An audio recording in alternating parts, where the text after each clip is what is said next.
Hi ಎಲ್ಲರಿಗೂ ನಮಸ್ಕಾರ. Welcome back to my channel.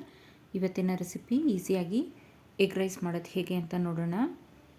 ನಿಮಗೆ ಸ್ಟ್ರೀಟ್ ಸ್ಟೈಲಲ್ಲೇ ಇರುತ್ತೆ, ಇದು ತುಂಬಾ ರುಚಿಯಾಗಿರುತ್ತೆ. ಈ ರೀತಿ ನೀವು ಎಗ್ ಫ್ರೈ ಮಾಡಿಕೊಂಡು ಎಗ್ ರೈಸ್ ಮಾಡೋದ್ರಿಂದ ಟೇಸ್ಟ್ ಸಹ ಚೆನ್ನಾಗಿರುತ್ತೆ. ಇಲ್ಲೊಂದು ಕಡಾಯಿಗೆ ನಾನು 2-3 ಸ್ಪೂನಷ್ಟು ಎಣ್ಣೆ ಸೇರಿಸ್ಕೊಂಡಿದ್ದೀನಿ.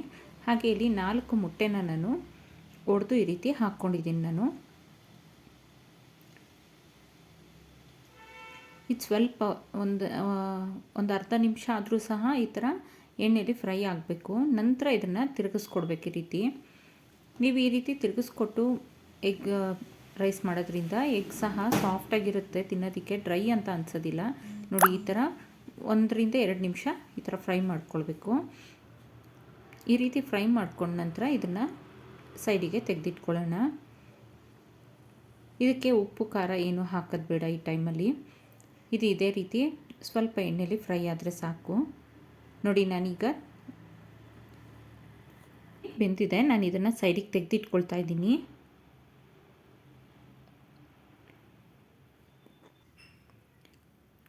ಇದೇ ಕಡಾಯಿಗೆ ಮತ್ತೆ ನಾವು ಸ್ವಲ್ಪ ಎಣ್ಣೆನ ಸೇರಿಸ್ಕೊಳ್ಳೋಣ. 2-3 ಸ್ಪೂನಷ್ಟು ಎಣ್ಣೆ ಆದರೆ ಸಾಕಾಗುತ್ತೆ. ಇದಕ್ಕೆ ನಾನು ಸಣ್ಣಕ್ಕೆ ಉದ್ದಕ್ಕೆ ಹೆಚ್ಚಿಟ್ಕೊಂಡಿರೋಂಥ ಈರುಳ್ಳಿನ ಸೇರಿಸ್ಕೊಳ್ತಾ ಇದ್ದೀನಿ. ಹಾಗೆ ಇಲ್ಲಿ ನಾನು ತರಕಾರಿ ಸಹ ಸೇರಿಸ್ಕೊಳ್ತಾ ಇದ್ದೀನಿ. ನಿಮ್ಗೆ ಆಪ್ಷನಲ್ ಇದು, ತರಕಾರಿ ಬೇಕಂದರೆ ಸೇರಿಸ್ಕೊಳ್ಳಿ, ಇಲ್ಲಾಂದರೆ ಸ್ಕಿಪ್ ಮಾಡ್ಬೋದು. ನಾನಿಲ್ಲಿ ಕ್ಯಾರೆಟ್ ತೊಗೊಂಡಿದ್ದೀನಿ. ಹಾಗೆ ಸಣ್ಣಕ್ಕೆ ಉದ್ದಕ್ಕೆ ಹೆಚ್ಚಿಟ್ಕೊಂಡಿರೋಂಥ ಬೀನ್ಸ್ನ ತೊಗೊಂಡಿದ್ದೀನಿ. 3-4 ಹಸಿರು ಮೆಣಸಿನ್ಕಾಯಿ ತೊಗೊಂಡಿದ್ದೀನಿ. ಇದಿಷ್ಟನ್ನು ಸೇರಿಸಿ ಫ್ರೈ ಮಾಡ್ಕೊಳ್ಳೋಣ. ಸ್ವಲ್ಪ ಫ್ರೈ ಆಗಬೇಕಿದು. ನಮಗೆ ವೆಜಿಟೇಬಲ್ಸ್ ಎಲ್ಲ ತುಂಬಾ ಫ್ರೈ ಮಾಡೋದು ಬೇಡ, ಸ್ವಲ್ಪ ಕ್ರಂಚಿಯಾಗಿರಬೇಕು. ಹಾಗೆ ಇಲ್ಲಿ ಕ್ಯಾಪ್ಸಿಕಮ್ ಸಹ ಸೇರಿಸ್ಕೊಳ್ತಾ ಇದ್ದೀನಿ. ಒಂದು ಸಣ್ಣ ಕ್ಯಾಪ್ಸಿಕಮ್ನ ಸೇರಿಸ್ಕೊಳ್ತಾ ಇದ್ದೀನಿ ನಾನು. ಇದಿಷ್ಟನ್ನು ಸೇರಿಸಿ ಚೆನ್ನಾಗಿ ಫ್ರೈ ಮಾಡ್ಕೊಳ್ಬೇಕು. ಈಗ ನೋಡಿ, ಇಲ್ಲಿ ತರಕಾರಿ ಎಲ್ಲ ಸಹ ಬೇಯ್ತಾ ಇದೆ ಚೆನ್ನಾಗಿ. 1 ನಿಮಿಷ ಇದೆಲ್ಲ ಫ್ರೈ ಮಾಡಿಕೊಟ್ರೆ ಸಾಕಾಗುತ್ತೆ.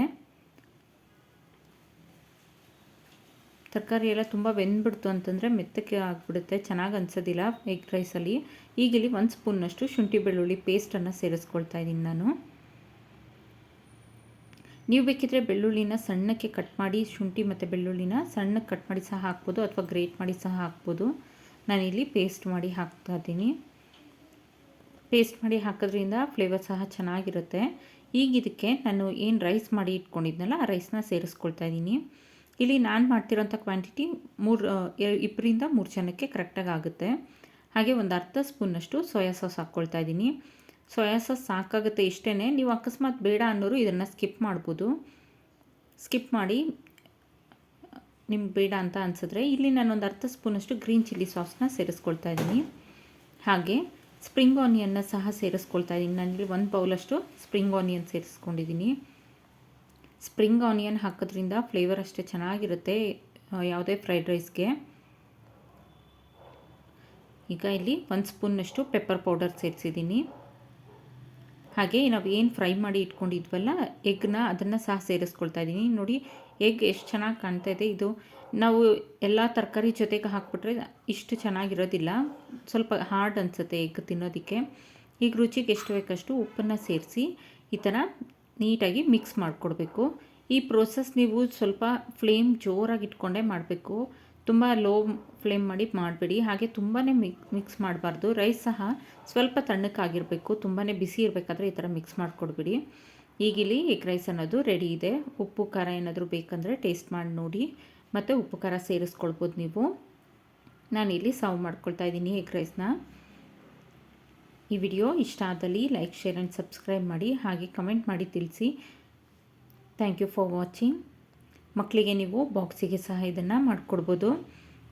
ಲಂಚ್, ಡಿನ್ನರ್, ಬ್ರೇಕ್ಫಾಸ್ಟ್ ಯಾವುದೇ ಟೈಮಿಗಾದರೂ ಪರ್ಫೆಕ್ಟಾಗಿರುತ್ತೆ, ಹೆಲ್ದಿಯಾಗಿ ಸಹ ಇರುತ್ತೆ. ನಾವು ಎಗ್ ಜೊತೆಗೆ ತರಕಾರಿ ಸಹ ಹಾಕಿರ್ತೀವಲ್ಲ, ಅದರಿಂದ ಒಮ್ಮೆ ಈ ಥರ ಟ್ರೈ ಮಾಡಿ ನೋಡಿ. Thank you. Follow for more videos.